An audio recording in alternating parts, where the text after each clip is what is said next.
The phone rang, displaying an unfamiliar number. Who could be calling? Hello?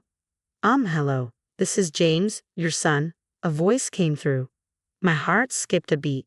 It's fine that you divorced my dad, but it's a problem if you don't fulfill your responsibilities as a mother. I mean, I'm already a high school student.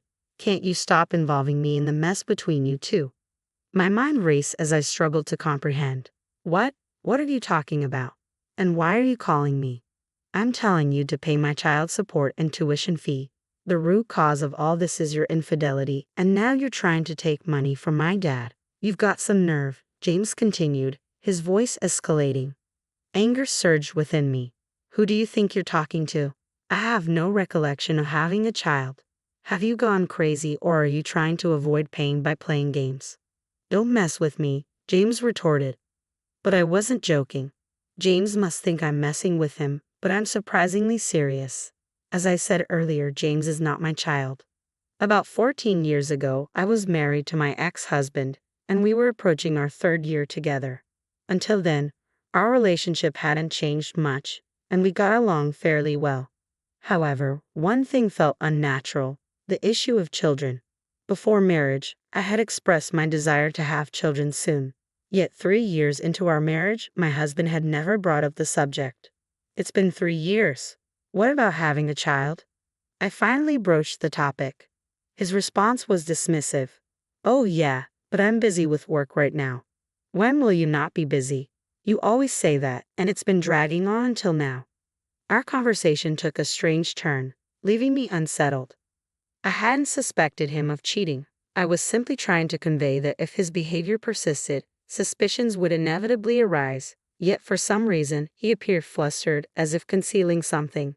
This prompted me to delve into my ex-husband's activities, unveiling the truth behind his words and actions. Upon confronting him, his demeanor and the truth about his purported business trips painted a damning picture. It wasn't merely an affair, he was leading a double life. Half the month he was with me, and the other half with another family. What shocked me most was discovering that the other woman had a child. James, the same child who had called me earlier. At the time, James was merely 2 years old, oblivious to the complexities surrounding him. Was this a blessing in disguise? Regardless, someone was bound to be hurt. Deciding to confront the other woman, I approached her in the following days. Despite her immediate recognition of me, her demeanor was hardly welcoming. Amidst the tense atmosphere, I wasted no time in addressing my concerns. I questioned the morality of my ex-husband's double life and sought clarity regarding the child's parentage.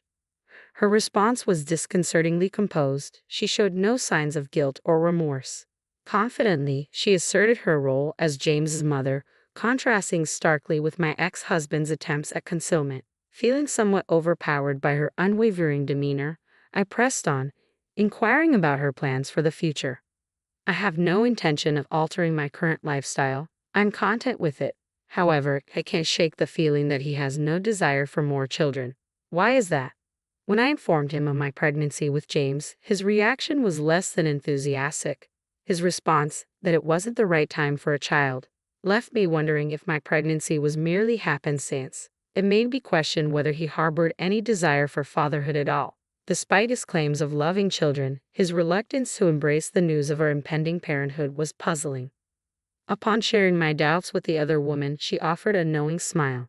Isn't it curious? You who desire children conceived, while I who lacked such desire did not. Can we truly say he loves children? I wanted to refute her claims, but doubt crept in.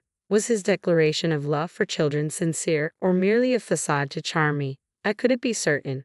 The woman's words lingered in my mind, casting doubt on my convictions. It seemed my ex-husband was now contemplating the prospect of children, a notion he hadn't entertained before. As I pondered her assertions, her unwavering confidence left me feeling despondent. Days later, I took decisive action, filing for divorce and expressing my intention to seek a fair division of assets. He probably learned about me from the other woman. My husband accepted everything without questioning, even our divorce and my claims. In the end, I pondered why he had married me. That remained my sole curiosity until the very end. On the day I packed my belongings and left our home, I finally asked him the burning question: why did he marry me? I'm not sure, I don't really understand it myself, he admitted. I pressed further, wondering why we had tied the knot in the first place. You're right. We shouldn't have married at all, he confessed. We made a mistake. But Susan, you know I married you because I loved you. We just made the wrong choice. Let's strive for a better life from now on. Thank you for everything. With a heavy heart, I responded, thank you too. I'll pray not to choose someone like you in the next life. And so we parted ways. I embraced my newfound single status, seeking a fresh start. I changed jobs and relocated to another state, approaching everything with a renewed perspective. It was a challenging but ultimately enriching experience. Occasionally, I received administrative messages from my ex-husband, but we never shared details of our lives. He had his path, and I had mine. However, after a decade of silence, I received an unexpected call from James. I pondered the reason behind James's call, but never anticipated his demand for child support and school fees. James, the product of an affair between my ex-husband and another woman, had no legal claim on me. Despite my attempts to explain this, he refused to listen. Shouldn't you feel ashamed as a mother? He accused, hurling hurtful words my way. Though his words grated on my nerves, I refrained from displaying anger, knowing it would only hinder communication. After a few moments, I seized the opportunity to speak. Firstly, how did you even get my number? I questioned. Obviously from your dad. Our family has been facing financial hardships, leading to struggles with school fees and Sarge. Dad blamed you entirely, painting me as the villain. But that's not the truth. His revelation struck a chord, explaining his anger. Yet it infuriated me to realize my ex-husband had deceived James, manipulating him against me. Dealing with this post-divorce ordeal was tiresome, but I couldn't ignore James's plight. Despite being a stranger to me, his innocence demanded compassion. Since then, I've remarried and have a child with my current husband. As a parent myself, I couldn't turn a blind eye to James' predicament. Feeling a sense of responsibility towards him, I resolved to begin by revealing the truth. At 16, James was old enough for an adult conversation. James, everything I'm about to tell you is the truth, I began. If you need proof, I can provide a DNA test. Will you listen? Aha, he nodded. I explained to James that we weren't parent and child and that I had divorced his father over a decade ago. Initially skeptical, James's demeanor shifted as I unveiled the facts. If what you're saying is true, then why did Dad make me call you? He questioned. James went on to reveal that he contributed financially by working part-time, with his father managing his earnings. Despite the family's financial struggles, James remained understanding and cooperative. But haven't you ever wondered why they can't pay for your school fees? I asked. James admitted to suspicions regarding his father's handling of finances, prompting me to consider investigating further. With James's consent and a promise to keep our conversation confidential, I embarked on a 3-week investigation into my ex-husband's affairs. And keep the contents of our call today a secret from your dad, okay? I requested. With his assurance, I commenced my inquiry into my ex-husband's actions. I enlisted the help of a private investigator and anxiously awaited the findings. Some might deem my actions excessive, but my sole motivation was James's well-being. I cared little for judgments labeling me as overly invested in someone else's affairs. When a child's welfare hangs in the balance, indifference is not an option. Amidst my determination to uncover the truth, my disdain towards my ex-husband simmered. His deceit towards his son fueled my anger, intensifying with each passing day of the investigation.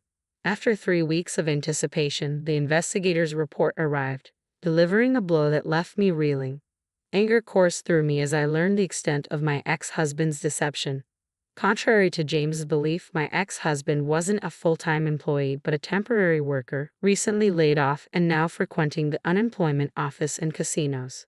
His appearances in business attire masked his desperate job hunt, a far cry from the stable image he projected to his son. Worse still, my ex-husband shamelessly extorted money from James under the guise of remorse, only to squander it on frivolous pursuits. James's generosity, born from compassion, inadvertently funded his father's reckless habits. This revelation fueled my indignation. Such exploitation of a child's trust was unforgivable. With a determination to address James' situation, I reached out to my ex-husband's mother. Thankfully, I hadn't deleted her number. "Hello," she greeted, surprised by my call after such a long silence. "Mother-in-law, could we talk for a moment?" I requested, feeling a mix of apprehension and resolve. I explained the current predicament, sharing the truth about my ex-husband's actions. Despite our limited interaction during my marriage and subsequent divorce, I knew that my ex-husband's mother and her sister harbored no fondness for him. To my relief, she remained composed, seemingly understanding of my intentions. "I understand now. Thank you for telling me," she responded, her tone tinged with disappointment. As I recounted the details, I sensed her anger simmering on the other end of the line. "It all makes sense now," she remarked, her voice heavy with realization. "I hadn't been informed about James's birth because he was a product of his affair. He brought James around a few times, but you had just given birth and didn't want visitors, so he instructed us not to contact you." Moved by her empathy, I expressed my gratitude. "I'm happy now because James shows his face every once in a while. He might be born out of infidelity, but that's not his fault. I plan to stand by him from now on. You're such a wonderful grandmother," she concluded warmly. With her support, I felt a glimmer of hope for James's future. I felt a sense of relief, which prompted me to reach out to my ex-husband's mother with an unexpected proposal. I asked if she and her husband would be willing to take in James. Of course, she agreed readily. He's been working so hard at his part-time jobs, but his father squanders his earnings on slot machines. It seems I'll need to have a serious talk with him. We shared a chuckle, acknowledging James' admirable but misplaced efforts to support his father. My mother-in-law expressed her desire for James to live a carefree life with us. With her determination to raise James, his situation seemed to be on the path to resolution. However, there was still the matter of confronting my ex-husband. Arranging a meeting, I met him at a coffee shop, noting his disheveled appearance compared to before. "I didn't expect to hear from you," he remarked casually, unaware of the bombshell awaiting him. As he spoke of his financial struggles and deception, I seethed with anger. But before I could confront him, my mother-in-law, her sister, and James approached our table, having overheard his confession. They didn't hold back, condemning his actions and character. My ex-husband, caught off guard, could only stammer in response. Witnessing his true nature exposed, my ex-husband faced the consequences. Under my in-laws' guidance, he was put to manual labor, his earnings deducted as child support for James' expenses.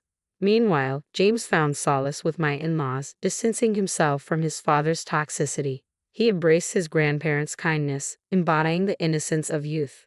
Reflecting on my actions, I pondered their righteousness. Yet seeing James' improved circumstances, I harbored hope for his happiness. As my mother-in-law once said, "There are no sins in a child."